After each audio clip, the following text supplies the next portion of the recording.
Salam, selamat pagi saudara-saudari yang terkasih di dalam Tuhan Yesus Kristus.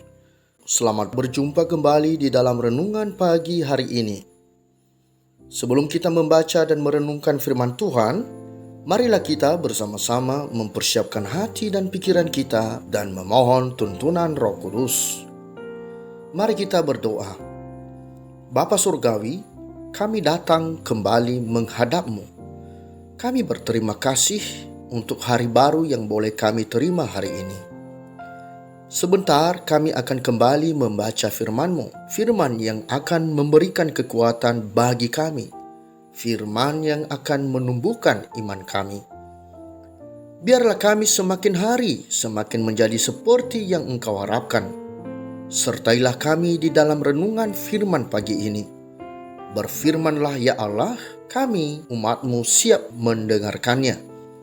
Di dalam nama Tuhan Yesus Kristus kami berdoa. Amin.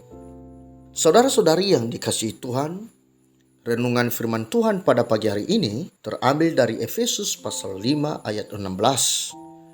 Saya akan membacakannya untuk kita. Dan pergunakanlah waktu yang ada, karena hari-hari ini adalah jahat. Saudara-saudariku yang terkasih, judul renungan pada pagi hari ini adalah pergunakanlah waktu yang ada. Saudara-saudari yang dikasihi Tuhan, setiap individu menerima waktu yang sama dari Tuhan, yaitu 24 jam sehari. Tidak pandang kekayaan, tidak pandang status sosial, tidak pandang pendidikan, tidak pandang jenis kelamin, dan tidak pandang umur, semua sama. Yang membedakannya adalah bagaimana setiap individu menggunakan waktu tersebut. Apakah diisi dengan hal-hal yang berguna, mempergunakan waktu untuk memuliakan nama Tuhan, atau sebaliknya, yaitu menyia-nyiakan waktu berlalu atau mengisinya dengan hal yang tidak berfaedah.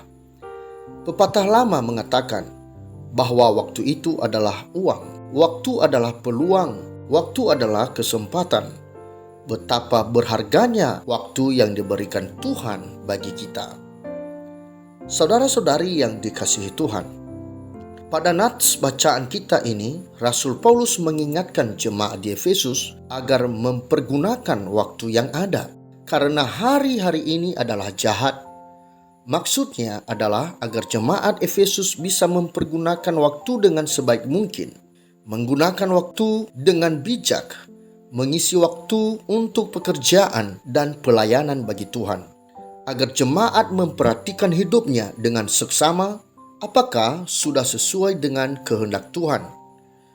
Jemaat diminta agar menjauhi hidup cemar, bahwa segala perbuatan akan tercatat dalam waktu yang tidak bisa dihapus kembali, karena waktu tidak bisa dimundurkan ke belakang. Waktu tidak bisa diulang. Kita hanya berada satu kali di setiap detik waktu yang tersedia.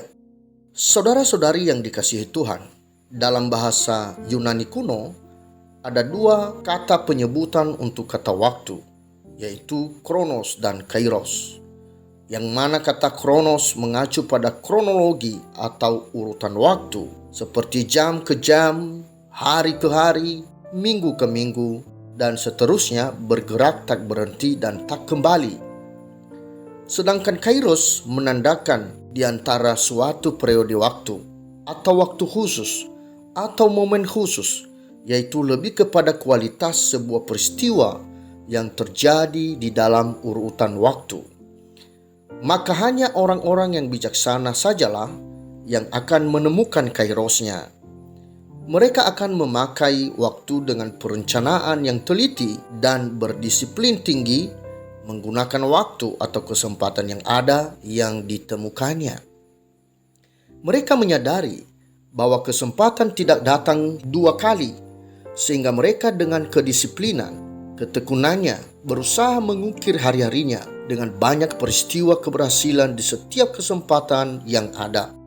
Sedangkan orang bebal hanya berada di dalam kronos atau aliran waktu, tanpa kairos, tanpa pencapaian, sampai masa tuanya. Saudara-saudari dikasihi Tuhan, Sebagai orang percaya, kita harus belajar menjadi orang yang arif, orang yang bijaksana, sehingga bisa menemukan banyak kesempatan di dalam hidup kita untuk dijadikan momen penting. Orang yang arif dan bijaksana selalu menggunakan hikmat Tuhan di dalam hidupnya, selalu berpikir sebelum mengambil langkah atau bertindak, termasuk dikala memiliki kesempatan bertemu dengan orang lain. Maka orang yang arif dan bijaksana akan selalu belajar dari orang-orang yang ditemunya, belajar dari pengalaman berharga orang lain. Di dalam Kolose pasal 4 ayat 5 berbunyi, "Hiduplah dengan penuh hikmat terhadap orang-orang luar, pergunakanlah waktu yang ada." Waktu yang berjalan atau kronos harus dimanfaatkan sebaik mungkin, sehingga banyak kairos di sepanjang perjalanan hidup dan kita dapat memanfaatkannya dengan baik. Mengingat bahwa waktu ini singkat, maka pergunakanlah waktu yang ada sebaik-baiknya. Kita tidak tahu kapan kita melanjutkan hidup kita di kekekalan, kapan Tuhan memanggil kita. Dan kita juga tidak mengetahui kapan waktunya Tuhan akan datang kembali ke dunia ini. Tetapi baiklah kita berjaga-jaga. Saudara-saudari yang dikasihi Tuhan, marilah kita menyerahkan hidup kita sepenuhnya di dalam kendali Roh Kudus. Biarkan Roh Kudus mengontrol hidup kita, sehingga kita dapat memahami kehendak Tuhan di dalam mempergunakan waktu yang ada, agar waktu yang ada tidak berlalu sia-sia. Perbuatlah demikian. Demikianlah renungan pada pagi hari ini. Tuhan memberkati.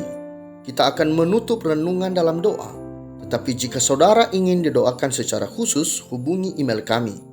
Kerinduan kami agar channel ini menjadi berkat bagi banyak orang. Mari kita berdoa. Begitu indah firman-Mu Bapa, betapa kami bersyukur telah mendengarkannya. Firman-Mu menuntun kami agar kami menggunakan waktu yang ada, yang di dalamnya terdapat banyak kesempatan untuk kami jadikan sebuah momen penting di dalam hidup kami. Melakukan perbuatan-perbuatan yang berkenan kepadamu, terlebih-lebih melayani Tuhan, memuliakan-Mu. Karena kami tahu Bapa, kesempatan hanya datang satu kali, setelah itu waktu pun berlalu. Kami serahkan hidup kami dituntun oleh Roh Kudus, yang akan menolong kami untuk menggunakan semua waktu dengan penuh hikmat, sehingga waktu tidak berlalu sia-sia. Terima kasih Tuhan firman-Mu ini. Pagi hari ini kami juga membawa dalam doa seluruh umat-Mu yang berkesempatan mendengarkan firman-Mu ini. Juga untuk saudara-saudari kami, kakak dan adik kami, orang tua kami di mana saja berada. Berkatilah kami semua. Demikian juga kami memohon tuntunan-Mu untuk seluruh pemimpin gereja serta hamba Tuhan. Juga untuk para pemimpin negara kami. Berikanlah hikmat dan kebijaksanaan bagi mereka, agar bisa menjalankan tugasnya dengan penuh tanggung jawab. Berkatilah kehidupan mereka, ya Bapa. Inilah doa kami. Jadilah kehendak-Mu di dalam hidup kami. Di dalam nama Tuhan Yesus Kristus kami berdoa. Amin. Saudara-saudari, mulailah harimu, kiranya kasih dan anugerah Tuhan senantiasa melimpah di dalam kehidupanmu. Muliakanlah Tuhan di dalam setiap aktivitasmu, dan jadilah saksi hidup bagi firman-Nya. Roh Kudus menyertai kita semua. Sampai berjumpa kembali di renungan berikutnya. Tuhan Yesus memberkati.